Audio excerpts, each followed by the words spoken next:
નમસ્કાર મિત્રો, વેધર ઇન્ફોર્મેશનમાં આપનું સ્વાગત છે અને હું છું પરેશ। આપણે જે લલકાર ઉપર પણ અલગ અલગ માહિતી આપતા હોય, આજની તારીખે આપણે એક સિસ્ટમ વિશેની ટૂંકી માહિતી આપવાની છે। ઘણા સમયથી આપણે એક માહિતી આપતા હતા કે જે 22 ઓગસ્ટ સુધીમાં એક સિસ્ટમ સક્રિય થશે અને એ સિસ્ટમ છે એ ગુજરાત સુધી લગભગ કહી શકાય કે 26 ઓગસ્ટ સુધી આવી જશે ને પછી ગુજરાતને લાભ મળે કે કેમ આગળના દિવસમાં જોવા મળશે। આપણે એવું કીધું હતું। એ સિસ્ટમની વાત કરવાની છે। સિસ્ટમ પણ 22 તારીખ સુધીમાં બંગાળની ખાડીની અંદર બની હતી ને એ સિસ્ટમ છે અત્યારે ક્યાં પહોંચી એ જોશું। આ છે આખી બંગાળની ખાડી। અહીંયા જે સિસ્ટમ બની હતી, અહીંયા જે સક્રિયતા જોવા મળી, અહીંયા સિસ્ટમ બની અને એ સિસ્ટમ આગળ વધીને અત્યારે જે સિસ્ટમ છે ખૂબ નબળી છે પણ સિયોર ઝોન એનો ખૂબ લાંબો છે। આ પ્રકારે આ સિસ્ટમ છે એ અત્યારે સક્રિય છે। ખાસ કરીને જોવા જઈએ તો ગુજરાતથી ઘણી બધી નજીક આવી ચૂકી છે। જોકે આ સિસ્ટમ છે એનો સિયર ઝોન ગુજરાતથી ટચ થયો છે, એટલે આમ જોવા જઈએ તો ગુજરાતથી સિસ્ટમ નજીક છે પણ ગુજરાતને અત્યારે પણ હજુ હવામાનના બીજા પરિબળો છે એ સપોર્ટ નથી કરી રહ્યા, જેને કારણે આ સિસ્ટમ છે એનો લાભ કદાચ ગુજરાતના દરેક વિસ્તારને નહીં મળે। આ એક ચોક્કસથી છે કે અહીંથી જે દક્ષિણ ગુજરાતનો વિસ્તાર હોય, મધ્યપ્રદેશ બોર્ડરનો વિસ્તાર હોય, આની અંદર આ સિસ્ટમ છે ક્યાંક ને ક્યાંક લાભ આપતી જશે પણ અહીંયાથી જે ગરમ પવનો આવી રહ્યા છે આરબ તરફથી, આ જે ગરમ પવનો છે ક્યાંક ને ક્યાંક આપણે નુકસાન કરતા રહે છે।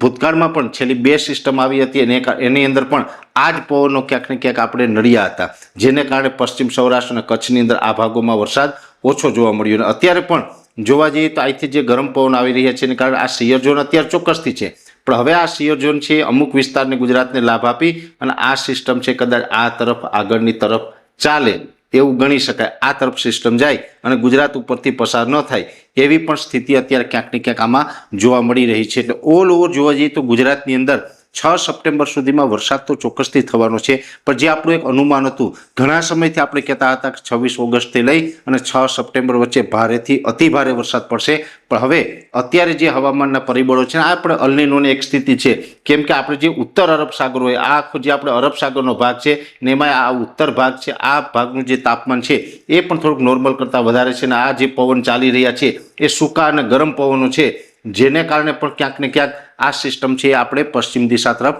આગળ નથી વધી શકતી। એટલે જે 6 સપ્ટેમ્બર સુધીમાં અતિ ભારે વરસાદનું જે અનુમાન હતું એટલો બધો વરસાદ છે કદાચ ગુજરાતમાં નથી પડવાનો। ખાસ કરીને સૌરાષ્ટ્રના અમુક વિસ્તારમાં કદાચ વરસાદ છે છૂટાછવાયા ઝાપટાના રૂપમાં અસર કરશે, દક્ષિણ ગુજરાતની અંદર મધ્યમ અથવા તો અમુક જગ્યાએ સારો વરસાદના રૂપમાં અસર, મધ્યપ્રદેશ બોર્ડરે અને મધ્ય ગુજરાતના અમુક વિસ્તારની અંદર કદાચ વરસાદ છે એ સામાન્યથી મધ્યમ પડી શકે પણ ઓલ ઓવર ગુજરાતની અંદર સાર્વત્રિક આ વરસાદનો રાઉન્ડ આવે તેવી શક્યતાઓ અત્યારે હાલ દેખાતી નથી। હાલ આપણે એવી કોઈ અપેક્ષા ન રાખી શક્યા કે 6 સપ્ટેમ્બર સુધીમાં ઓલ ઓવર ગુજરાતમાં સારો વરસાદ પડે, કેમ કે હા એક ચોક્કસથી વાત છે કે ચોમાસું હજી પૂર્ણ નથી થયું એટલે આગળ ઉપર પછી સપ્ટેમ્બરમાં બીજા દિવસોમાં કદાચ પડે।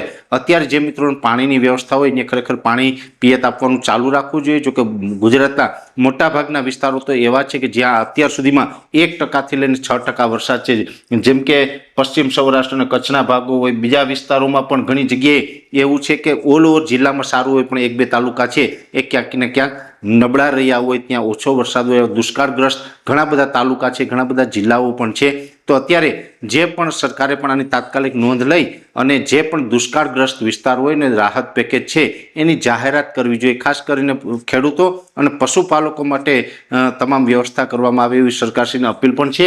અત્યારે જે આ એક સિસ્ટમની આપણે આશા હતી એની અંદર પણ સિસ્ટમ ચોક્કસથી બની, આપણે અનુમાન હતું એ મુજબ સિસ્ટમ તો ચોક્કસથી બની છે પણ એ સિસ્ટમને ગુજરાતને જેટલો લાભ મળવાનું અનુમાન હતું એટલો લાભ કદાચ ન મળે આવી શક્યતાઓ છે। છતાં પણ 6 સપ્ટેમ્બર સુધીમાં ઓલ ઓવર ગુજરાતમાં હવામાનની શું સ્થિતિ રહેશે આપણે સમય ઉપર 6 સપ્ટેમ્બર આવતા ખ્યાલ આવશે, ત્યાર પછી આપણે એનું વિશ્લેષણ પણ કરશું। પણ ઘણી વખત અમે આપણે કહેતા હોય કે આગળનું જે આપણે બહુ લાંબા ગાળાની આગાહી આપતા હોય એમાં ઘણી વખત આપણે ફેરફાર પણ થતા હોય છે, કેમ કે આ શક્યતાઓ હોય છે, ફેરફાર થતા હોય છે। આમાં પણ ઘણો બધો ફેરફાર થયો છે, આ સ્પષ્ટ દેખાઈ રહ્યું છે। હવે આ જે રાઉન્ડ છે 6 તારીખે પૂરો થાય પછી ક્યારે વરસાદ આવે ને કેવો વરસાદ આવે એ આગળના દિવસોમાં જોવાનું રહેશે। જો કે આપણે બધા આશાવાદી માણસો છે, મને પણ આશા છે કે ચોમાસું હજુ ઘણું બધું લાંબુ ચાલવાનું છે, ત્યાં સુધી હજુ પણ 6 સપ્ટેમ્બર સુધી વરસાદ ન થાય તો એનો મતલબ એવો નથી કે હવે ચોમાસું વિદાય અને પછી વરસાદ નથી થવાનો, વરસાદ તો હજુ પણ થશે। આમ ગુજરાતી માસ પ્રમાણે જોવા જઈએ તો હજુ શ્રાવણ મહિનો છે એ 50% બાકી છે, ભાદરવો પણ બાકી છે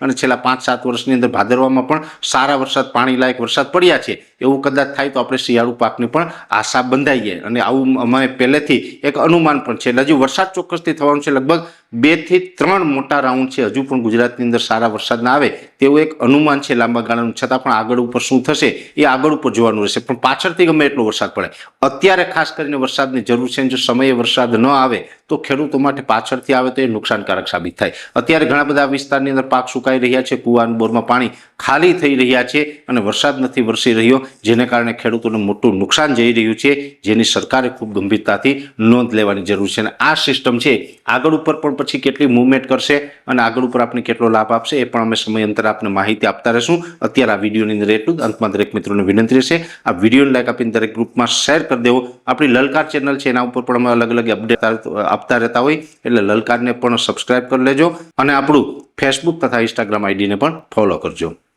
નમસ્કાર.